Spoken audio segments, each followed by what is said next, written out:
మీ కళ్ళద్దాల్ని ఇక పక్కన పెట్టేయండి. ప్రతి కంటి సమస్యకి బెస్ట్ సొల్యూషన్ ఇస్తుంది అమెరికన్ లేజర్ ఐ హాస్పిటల్. నమస్తే శశికాంత్ గారు. కోల్కతా ఇన్సిడెంట్ జరిగింది అతిపెద్ద నేరమని యావత్ ప్రపంచం గలమెత్తుతూనే ఉంది. ఎప్పటికప్పుడు ఇన్స్టెంట్గా జస్టిస్ కావాలి, ఇన్స్టెంట్గా శిక్ష పడాలని ప్రతి ఆడపిల్ల ఎదురు చూస్తున్న సందర్భం అని అనుకోవచ్చు. సిబిఐ ఇన్వెస్టిగేషన్ ఏదైతే ప్రాసెస్ నడుస్తూ ఉందో, ఏదైతే ప్రోగ్రామ్ ముందుకు వెళ్తూ ఉందో, రోజుకొకటి మనం వింటూ ఉన్నాము. ఇవాళ కనుక మనం చూస్తే ప్రతి ఒక్కళ్ళు షాక్కి గురయ్యారని చెప్పొచ్చు. ఈ కేసుకు సంబంధించిన పూర్తి అసలు విచారణ ఏంటి, ఏ విధంగా ముందుకు వెళ్తుంది, డీటెయిల్స్ ఏంటి సార్? ఉషా గారు, మీరు రెగ్యులర్ అప్డేట్స్ ఇస్తున్నారు, నేను కూడా చూస్తున్నాను. సో ఏదైతే ఇప్పుడు లేటెస్ట్ అప్డేట్ గురించి మనం విశ్లేషిస్తున్నామో అది కొంచెం డిస్కస్ చేస్తానికి కూడా ఇబ్బందికరమైంది. కానీ తప్పదు, యాజ్ ఏ న్యాయవాదిగా జరిగే విషయాల గురించి అప్పుడప్పుడు కొంచెం కష్టమైనా కూడా మనం డిస్కస్ చేసుకోవాల్సి వస్తుంది. బికాస్ చట్టాల్లో కొన్ని మార్పులు ఇంకా రావాలండి. సో ఇప్పుడు మీరు ఏదైతే చెప్పారో అది పాలిగ్రాఫిక్ టెస్ట్లో సంజయ్ రాయ్ అనే వ్యక్తి ఎవరైతే ఇప్పుడు అక్యూజ్డ్ ఉన్నాడో ఆయన అది పాలిగ్రాఫిక్ టెస్ట్లో ఒప్పుకుంటం జరిగింది. అమ్మాయి పాపం తను అన్కాన్షియస్ స్టేజ్లో ఉన్నప్పుడు ఈయన అత్యాచారానికి గురి చేస్తాడు అనేది మనం వింటూ ఉన్నాము. అది చాలా అంటే చాలా వినడానికి కూడా అది చాలా ఇబ్బందిగా ఉంటుంది. బట్ స్టిల్ మనము ఎందుకు ఇది డిస్కస్ చేసుకుంటున్నామంటే ఇవాళ ఈ వ్యక్తి ఎవరైతే సంజయ్ రాయ్ అనే వ్యక్తి ఉన్నాడో ఆయనకి సివిక్ వాలంటీర్ అనే పొజిషన్ ఇష్టం జరిగింది. ఇది ఆ హాస్పిటల్లో సివిక్ వాలంటీర్ అన్నది it's a parallel with the police force in West Bengal అని అనుకోవచ్చు. అంటే సివిక్ వాలంటీర్ హాస్పిటల్స్లో they are suppose to provide the protection towards the doctors only. అంటే ఆయన పెట్టిందే డాక్టర్స్ని ప్రొటెక్ట్ చేస్తానికి. Yes, absolutely. అలాంటిది సివిక్ వాలంటీరే ఇట్లాంటి దానికి పాల్పడ్డాడంటే మనము రిక్రూట్మెంట్లో ఎంత లోపాలు ఉన్నాయి. అంటే లంచాలు తీసుకొని ఇట్లాంటివి వెధవల్ని రిక్రూట్మెంట్ చేసుకుంటంలో మరి ఆబ్వియస్గా ఆ తర్వాత జరిగే పరిణామాలు దేశం మొత్తం పడాల్సి వస్తుంది. మనం ఎప్పుడైతే ఈ కరప్షన్ని లంచాలని ఆపమో ఇట్లాంటివి కంటిన్యూ అవుతూనే ఉంటాయండి. ఇది మన కామన్ మ్యాన్ దగ్గర నుంచి రావాలి. ఉషా గారు, ఇవాళ ఏదైతే ఇది ఇన్సిడెంట్ జరిగిందో దానికి ఎంతోమంది కారణం వహించాలి. బికాస్ ఎప్పుడైతే మనము ఓటేస్తానికి జనాలు ఎప్పటివరకు అయితే డబ్బులు తీసుకుంటూ ఉంటారో, ప్రతి చిన్న పనికి జనాలు ఎప్పుడైతే ఎవరైనా లంచం అడితే వాడిని ఇమీడియట్గా పట్టకుండా లంచానికి ఇస్తానికి కూడా అలవాటు పడతారో ఆబ్వియస్గా మొత్తం సిస్టమ్ మొత్తం కరప్ట్ అయిపోతుంది. సిస్టమ్ మొత్తం కరప్ట్ అయినప్పుడు ఇట్లాంటివి జరగడం సహజం. ఇప్పుడు ఇవాళ ఈ ఇన్సిడెంట్కి వరల్డ్ వైడ్, స్పెషల్లీ మన భారతదేశం తీసుకుంటే ఇండియా వైడ్ అసలు లోకల్ ఇన్సిడెంట్ జరిగినట్టే ప్రతి స్టేట్ స్పందిస్తుంది.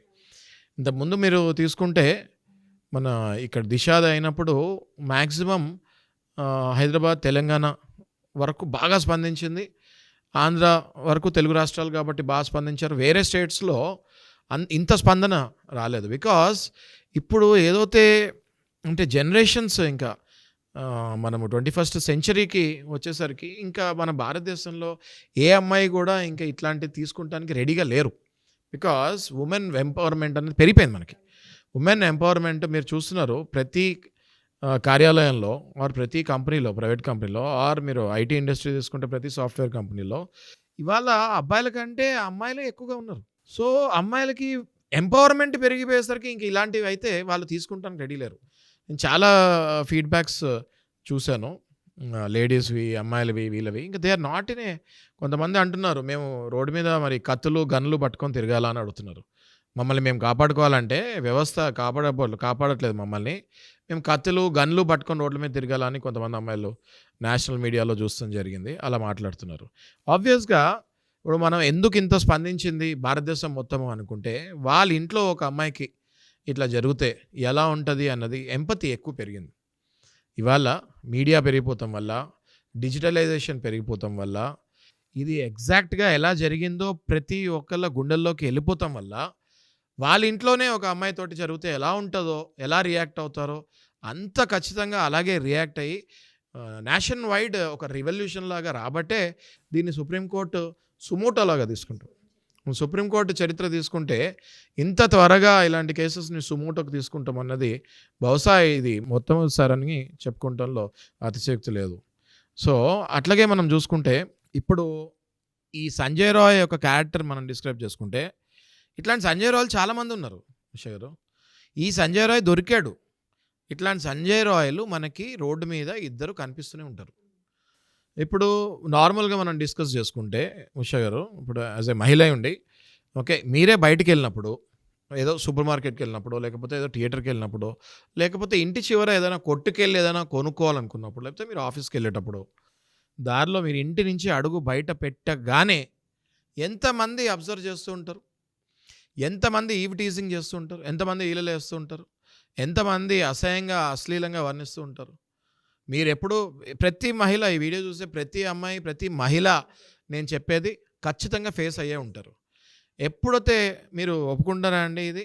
ఒప్పుకుంటాం సార్. ఎందుకంటే మీరు అన్నట్టుగానే బయటికి అడుగు పెట్టిన తర్వాత ఇండైరెక్ట్గా కావచ్చు, డైరెక్ట్గా కావచ్చు, ఏదో ఒక రకంగా మాటలు అయితే వింటూనే ఉంటాం ఇలాంటివి. ఇన్నా కూడా ఇననట్టు తల వెనక్కి తిప్పకుండా పాపం అమ్మాయిలు అక్కడి నుంచి వెళ్ళిపోతూ ఉంటారు. ఎందుకు వచ్చిన గొడవ అనేసి. మనం చూడండి, ఎన్నో గోడల మీద అసహ్యంగా చాక్ పీస్తోటో లేకపోతే బొగ్గుతోటో ఏవో రాస్తూ ఉంటారు. ఓకే, అశ్లీలంగా చిత్రాలు వేస్తూ ఉంటారు, రాస్తూ ఉంటారు. మనం ఇదే తీసుకుంటే వేరే కంట్రీస్లో కనుక తీసుకుంటే ఈ గోడల మీద ఇట్లాంటి అసహ్యంగా రాసినప్పుడే ఆ ఇన్సిడెంట్ని, ఆ చర్యనే తప్పుపట్టి అక్కడి నుంచే స్టార్ట్ అవుతుంది కేసులు ఇవన్నీ. మన భారతదేశంలో కూడా చిన్న చిన్నవి ఇగ్నోర్ చేయకుండా అమ్మాయి పట్ల ఎటువంటి చిన్న కమెంట్ చేసినా ఈవ్ టీజింగ్ అని ఉంది మనకి, కానీ అది ఎవరు వెళ్ళి కంప్లైంట్ చేయట్లేదు. అమ్మాయి పట్ల అసభ్యంగా చూసినా, అసభ్యంగా మాట్లాడినా, అమ్మాయి నడుస్తున్నప్పుడు వాళ్ళ ముందు అసహ్యంగా మాట్లాడుకున్నా, గోడల మీద ఏమైనా పిచ్చి పిచ్చి ఇప్పుడు మనం చూస్తూ ఉంటే చాలా వాష్రూమ్స్లో చూడండి, సినిమా హాల్స్లో చూడండి, ప్రతి ఒక్కళ్ళు అబ్జర్వ్ చేయకుండా ఎవరు ఉండరు. ఇది గోడల మీద చూడనివ్వండి, ఎక్కడైనా ప్లేసెస్లో గోడల మీద కానివ్వండి అశ్లీలంగా రాస్తూ ఉంటారు. కొండల మీద, గుట్టల మీద అశ్లీలంగా రాస్తూ ఉంటారు. ఎప్పుడైతే మనం ఇలాంటి చర్యల్ని సీసీటీవీ త్రూ పట్టుకొని ఎవరు ఇట్లా రాసింది అంటే ఇది చిన్న విషయం అండి నేను చెప్పేది, కానీ ఇక్కడి నుంచి స్టార్ట్ అవుతుంది. ఎస్, ఇక్కడి నుంచే భయం పోతుంది. అంటే పబ్లిక్గా ఒక వాల్ మీద వాడి ఇష్టం వచ్చింది రాశాడు అంటే ఆడి మెంటాలిటీ అక్కడి నుంచి అటు పర్వర్ట్నెస్కి మారుతుంది అన్నది అర్థం చేసుకొని ఎప్పుడైతే ఇట్లాంటివి చేస్తారో అక్కడే వాళ్ళని మనం పట్టుకొని అరిగట్టగలిగితే భయం అన్నది క్రియేట్ అవుతుంది. అంటే ఎంక్వైరీస్ ఎక్కడున్నాయంటారు శశికాంత్ గారు? ఇప్పుడు మనం ఈ కేసే కనుక చూసుకుంటే అసలు అన్కాన్షియస్గా ఉన్న ఒక మనిషిని అటువంటి అటెంప్ట్కి వెళ్ళిపోయి చేస్తున్నారు అంటే ఈ ఎంక్వైరీస్లో ఎప్పటికప్పుడు రోజుకో కొత్త ట్విస్ట్ మనం చూస్తూనే ఉన్నాము. ఇవాళ మీరు మాట్లాడుతూ ఉన్నారు అంటే చిన్న పాయింట్ నుంచి కనుక మనం మైన్యూట్ లెవెల్లో అబ్జర్వ్ చేస్తే ఇటువంటివి ఉండవు అని మనం మాట్లాడుతూ ఉన్నాం. భయం అనేది పుడుతుందని మీరు చెప్తూ ఉన్నారు. బట్ ఈ కేసే కనుక మనం తీసుకుంటే న్యాయం ఎక్కడుంది? ఎంత డిలే అవుతూ ఉంది దీనికి? అంటే రోజుల వ్యవధిలో జస్టిస్ జరిగే అవకాశం కూడా కనిపిస్తుందా లేదా అన్న క్వశ్చన్ మార్క్ ప్రతి ఒక్కరికి వస్తుంది. కరెక్ట్ అండి, మీ ఆవేశం నాకు ఖచ్చితంగా అర్థమవుతుంది. కానీ మీరు ఇక్కడ చాలా థిన్ లైన్ ఉందండి. ఇప్పుడు చట్ట వ్యవస్థ కానివ్వండి, న్యాయ వ్యవస్థ కానివ్వండి, ఇది ఇన్సిడెంట్, క్షమించడానికి ఇన్సిడెంట్ ఎవరు చేసినా, ఇందులో ఎవరు ఇన్వాల్వ్ అయినా క్షమించడానికి ఇన్సిడెంట్. కానీ ఎవరు ఇన్వాల్వ్ అయ్యారు అన్నది బయటకి రావాలి అంటే ఇందులో పెద్ద పెద్ద చేతులు ఉన్నట్టు అందరికీ తెలుస్తుంది. యావత్ భారతదేశానికి తెలుసు ఇవాళ ఇందులో పొలిటికల్గా ఏదో ఉంది అని. Yes or no? RG Kar hospital ఆ సంజయ్ ఘోష్ ప్రిన్సిపలే ఎన్నో కరప్షన్ యాక్టివిటీస్కి పాల్పడ్డాడు. అసలు దాన్ని మర్డర్ని సూసైడ్ లాగా చిత్రీకరించాడు. అసలు ఆ అమ్మాయిదే తప్పు అన్నట్టుగా మాట్లాడారు, సూసైడ్ అని చెప్పారు. ఇవన్నీ ఏమిటి అంటే this is all going to somewhere else. అట్లాంటప్పుడు మనం ఈ సంజయ్ రాయ్నే కల్ప్రిట్ అని, అక్యూజ్డ్ అని డెసిషన్కి వచ్చేసి వీడి దగ్గర నుంచి ఇంకా చాలా నిజాలు రావాలండి. ఓకే, ఇప్పుడు మనం తీసుకుంటే కసబ్ ఇన్సిడెంట్ కూడా తీసుకుంటే కసబ్ని కొన్ని ఏళ్ల తర్వాత హ్యాంగ్ చేశారు. అప్పటికప్పుడు చేయలేదు, ఇమీడియట్గా చేయలేదు. అప్పుడు కూడా చాలా కమెంట్స్ వచ్చాయి భారతదేశంలో. ఒక టెర్రరిస్ట్ని బిర్యానీలు పెడుతున్నారు, జైల్లో సకల వైభవాలు ఇస్తున్నారు, అదని కాదండి. ఆ టైం పీరియడ్ ఏదైతే పనిష్మెంట్ ఇచ్చే ముందు టైం పీరియడ్ ఉందో మన వ్యవస్థ ఎన్నో గూఢాచారి వ్యవస్థ కానివ్వండి, పోలీస్ వ్యవస్థ కానీ, సిబిఐ వ్యవస్థ కానివ్వండి, ఆ కసబ్ దగ్గర నుంచి ఎన్నో ఎన్నో ఎన్నో ఎన్నో ఇన్ఫర్మేషన్స్ తీసుకొని ఉంటారు. అది చెప్పలేరు బహిరంగంగా. దట్ ఈస్ ఆల్ ఇంటెలిజెన్స్, అవన్నీ చెప్పలేరు. ఇప్పుడు ఈ సీన్లో కూడా, ఇప్పుడు నేను ఈ ఇన్సిడెంట్లో కూడా నేను మీకు చెప్పేది ఏంటి అంటే ఖచ్చితంగా చాలా పెద్ద చేతులు ఉన్నాయి ఇందులో. మేబీ ఒకరోజు, 2 రోజులు, 3 రోజులు, 4 రోజులు, 10 రోజులు, 1 నెల రోజులు వీడి దగ్గర నుంచి ఇన్ఫర్మేషన్ రాబట్టలేమేమో. ఇప్పుడు థర్డ్ డిగ్రీ కూడా యూజ్ చేస్తే వచ్చేస్తుంది ఇన్ఫర్మేషన్ ఎవ్రీ టైం అనుకుంటే తప్పండి. ఈ సంజయ్ రావు లాంటి వాళ్ళు దెబ్బలకి వీటికి అలవాటు పడిపోయిన మనుషులు వీళ్ళు. సంజయ్ రావు లాంటి ఫెలోస్ ఈ దెబ్బలకి భయపడి నిజాలు చెప్పే క్యాండిడేట్స్ కాదు వీళ్ళు. రకరకాలుగా వీళ్ళతోటి ఇన్వెస్టిగేషన్ చేసి అసలోడు ఎవడున్నాడో అది బయటకి లాగిన తర్వాత వీడికి పనిష్మెంట్ వేసేసి వీని ఏం చేయాలో చేయాలి. అంతేగాని పబ్లిక్ ఆవేశపడిపోతుంది అని చెప్పి ఇప్పుడే మనం ఏదైనా రాంగ్ స్టెప్ తీసుకొని సంజయ్ రావుని ఏమైనా చేసేస్తే మరి అసలోడు హ్యాపీగా ఉంటాడు కదా ఇంట్లో. ఇప్పుడు అందరు గుండెల్లో రైళ్లు పరిగెడుతున్నాయి. వెస్ట్ బెంగాల్ గవర్నమెంట్లో లేకపోతే పొలిటికల్ పార్టీస్లో ఎవరైతే కొంతమంది ఇన్వాల్వ్ అయి ఉన్నారో వాళ్ళ గుండెల్లో రైళ్లు పరిగెడుతున్నాయి. This has become a international issue అండి today. It's only not a national issue, it has become a international issue.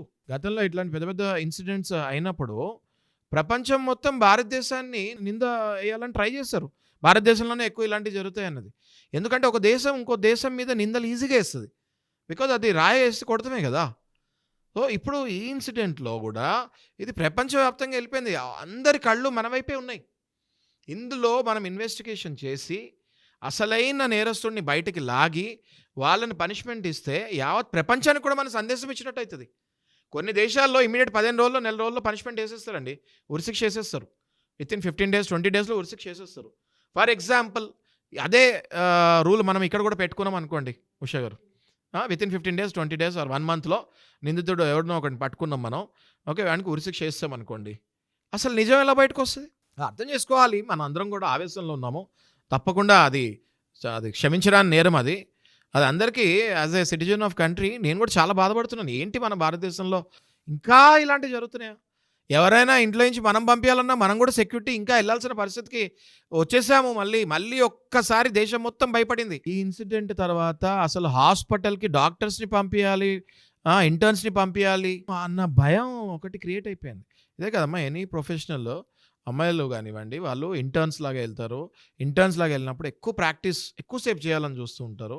ఆ టైంలో వల్నరబుల్ అమ్మాయిలు ఉంటారు కాబట్టి ఎక్స్ప్లాయిటేషన్కి చాలామంది దిగుతారు. అట్లాంటివి దిగకుండా ఉండాలి అంటే చిన్న చిన్న ఇన్సిడెంట్స్ అయినప్పుడే కంప్లైంట్స్ వెళ్ళి అవి పెద్ద పెద్దగా మనము పబ్లిసిటీ చేసినప్పుడు ఆర్ అవేర్నెస్ క్రియేట్ చేసినప్పుడు ఇంతవరకు రాదు. నేను మీకు మొదట్లో కూడా అదే చెప్పాను.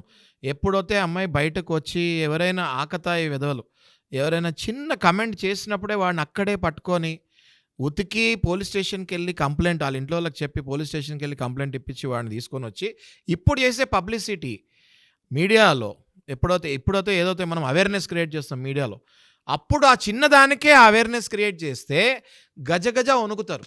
ఇంత సీన్ వరకు రారు. అది మిస్సింగ్ ఉంది. That has to get in to the public. ఆబ్వియస్గా అప్పుడు ఇట్లాంటివి జరిగే ఛాన్సే ఉండదు. సివిక్ వాలంటీర్ అంటే ఏంటంటే, వాలంటీర్ అంటే ఏంటి? ఒక 10 మందిని చూసుకోవాలి. అట్లాంటి వాలంటీర్లే ఇట్లా టీయర్స్ వచ్చేటట్టు చేస్తే మరి ఎవరి మీద నమ్మకం ఉంటుందండి? ఇంకా అంటే ఒక పోలీస్ని నమ్మి ఎవరైనా ఒక బాధితురాలు వెళ్ళినప్పుడు పోలీసే ఇట్లాంటి దిక్కుమాల చర్యలకు చేస్తే మరి ఎవరిని నమ్ముతారు? ఇంకా పబ్లిక్ ఎవరిని నమ్ముతుంది? అదే అంటున్నాను నేను. బట్ ఓన్లీ సంజయ్ రావుదే మిస్టేక్ అనుకుంటే మళ్ళీ మనం ఇంకో పెద్ద తప్పు చేస్తున్నామమ్మా. నేను అందుకే అంటున్నాను, మీకు ఆవేశం అందరికీ ఉంది. కట్టలు తెంచుకునేంత ఆవేశం ప్రతి ఇంట్లో ఇప్పుడు నడుస్తుంది. ప్రతి ఇంట్లో టీవీ చూస్తున్నారు అందరూ. పనిష్మెంట్ పడిందా, ఇంకెంత లేట్ అని. కానీ పనిష్మెంట్ ఎవరికి పడాలి అది కనుక్కోవాలి కదా. ఓన్లీ సంజయ్ రావుని పనిష్మెంట్ వేసేస్తే అది సొల్యూషన్ కానే కాదు. సో దయచేసి ఎన్నో పొలిటికల్ హ్యాండ్స్ ఎంతో హై ప్రెషర్లో నడుస్తుంది ఈ కేసు. కాబట్టి మనం కూడా పబ్లిక్ కూడా సపోర్ట్ చేయాలి. ఈ టైంలో ఆగాలి, పేషెన్స్గా ఉండాలి. డాక్టర్స్ ఎంతోమంది విధుల నుంచి బహిష్కరించి స్ట్రైక్ వస్తున్నారు. దానివల్ల ఎంతోమంది పేషెంట్స్ చనిపోతున్నారు. ఎంతోమంది పేషెంట్స్కి జరిగితే ఒక ప్రాణం వల్ల మళ్ళీ ఇంకో 1000 ప్రాణాలు కూడా పోయే ఛాన్స్ ఉంటాయి. కాబట్టి డాక్టర్స్ కూడా వాళ్ళ విధులకు వెళ్ళాలి. సుప్రీంకోర్టు చంద్రచూడ్ గారు స్వయంగా chief justice of Supreme Court of India involve అయ్యారు. కాబట్టి దయచేసి ఎవరి విధులకు వాళ్ళకి వెళ్ళి వాళ్ళు చేసుకుంటూ ఇది మాత్రం ఫాలో అందరం అవుతున్నామండి. అట్ ద సేమ్ టైం మనం కంగారు పడి ప్రెషర్ ఓవర్ బిల్డ్ చేసేసి సంజయ్ రాయ్కి ఏమైనా జరిగితే అసలు వాళ్ళు బయటకు రారు. నేను డే 1 నుంచి అదే చెప్తున్నానండి. సంజయ్ రాయ్ని ఒక పాముగా వాడుకున్నది ఎవరు అన్నది చూడాలి. సంజయ్ రాయ్ లాంటి మనిషిని సివిక్ వాలంటీర్ లాగా తీసుకుంటాం. కరప్షన్లో పెద్ద తప్పు. అది జరగకూడదు అంటే కామన్ మ్యాన్ నుంచి కరప్షన్ ఆపాలి. ఇక మీదటైనా కరప్షన్ చేస్తాం మన నుంచి ఆపుకోవాలి. మన రిపొకేషనే. సొసైటీ అంటే దేశం అంటే మట్టి కాదు, దేశం అంటే మనుషులో అన్నారు. సో ఇప్పుడు మనము మన దేశము, మన మనుషులు, మన వ్యవస్థలు, అందులో పనిచేసేది కూడా మనలాంటి ఒక మనిషే. కరప్షన్ మనం ఆపాలి. మనం ఆపితే వ్యవస్థల్లో కరప్షన్ ఆగుతుంది. సంజయ్ రావు అంటాడు అసలు అంత పొజిషన్కే రాడు. సందీప్ ఘోష్ అన్నోడు ఆ ప్రిన్సిపల్ పొజిషన్లోనే ఉండడు. ఇది మనం చేసుకొని ముందుకెళ్ళాలి. దయచేసి ఇంకొక 10-15 డేస్లో ఇంట్రోగేషన్స్ అవన్నీ అయిన తర్వాత ఖచ్చితంగా హై లెవెల్లో ఎవరున్నారో వాళ్ళు బయటకు రావాలమ్మా. వాళ్ళు బయటకు వచ్చిన తర్వాత ఈ సంజయ్ రావుని ఏం చేసినా కూడా ఇప్పుడు వేస్ట్. బయటకు వచ్చిన తర్వాత ఎలా వీడికి పనిష్మెంట్ పడేది ఎలా పడుతుంది. We have to hold now, definitely wait for the result. So justice అనేది జరగాలని కోరుకుందాం. ఎవరైతే మా ఈ వీడియో చూస్తూ ఉన్నారో పరిస్థితి ఏ విధంగా ఉంది అంటే, శశికాంత్ గారు చెప్పినట్టుగానే ఇంట్లో తల్లిని బయటికి పంపాలన్నా, భార్యని బయటికి పంపాలన్నా, అక్కనో చెల్లినో ఆడపిల్లని బయటికి పంపాలి అంటే ఒకరిని తోడిచ్చి పంపించే అవకాశాలు మళ్ళీ కల్పించాయా వచ్చాయా అన్న సిచ్యుయేషన్లో మనం బతుకుతూ ఉన్నాము. ఇటువంటి వాటికి న్యాయ వ్యవస్థ, న్యాయ విచారణ ఎంత వీలైతే అంత అసలు ఎవరున్నారు బ్యాక్గ్రౌండ్లో అన్న విషయాలని కూడా ఇంట్రాగేషన్ అంటే త్వరగా పూర్తి చేసి ముమ్మరం చేసి జస్టిస్లు జరిగే విధంగా అండ్ డే 1లోనే మన వైపు ఎవరు చూస్తూ ఉన్నారు, ఎలా వీటిని ఖండించవచ్చు అన్న వాటిపైన యాక్ట్స్, చట్టాలు ఉన్నాయన్న అవేర్నెస్ని క్రియేట్ చేసుకోగలిగేలా ఉండాలి అని, తీర్పు కూడా ఆ విధంగా ముందుకు వెళ్ళాలని కోరుకుందాం. జస్టిస్ ఫర్ అభయ అని ప్రతి ఒక్కరు టైప్ చేయండి. వీడియోస్కి సంబంధించి, ఇన్ఫర్మేషన్కి సంబంధించి మీ దాకా ఏదన్నా అనిపించినా, మీకు తెలుసుకోవాలి అనుకున్నా ఖచ్చితంగా మీరు కామెంట్ రూపంలో కామెంట్ చేయొచ్చు. ఖచ్చితంగా ఎప్పటికప్పుడు మినిట్ టు మినిట్ అప్డేట్ ఇచ్చే ప్రాసెస్లోనే మేము కూడా ఉన్నాము. థ్యాంక్ యూ శశికాంత్ గారు, ఎప్పటికప్పుడు సిబిఐ ఇన్వెస్టిగేషన్ ఏ విధంగా కొనసాగుతుందన్న వాటిపైన ఇన్ఫర్మేషన్ ఇస్తున్నందుకు. Thank you sir, thank you so much.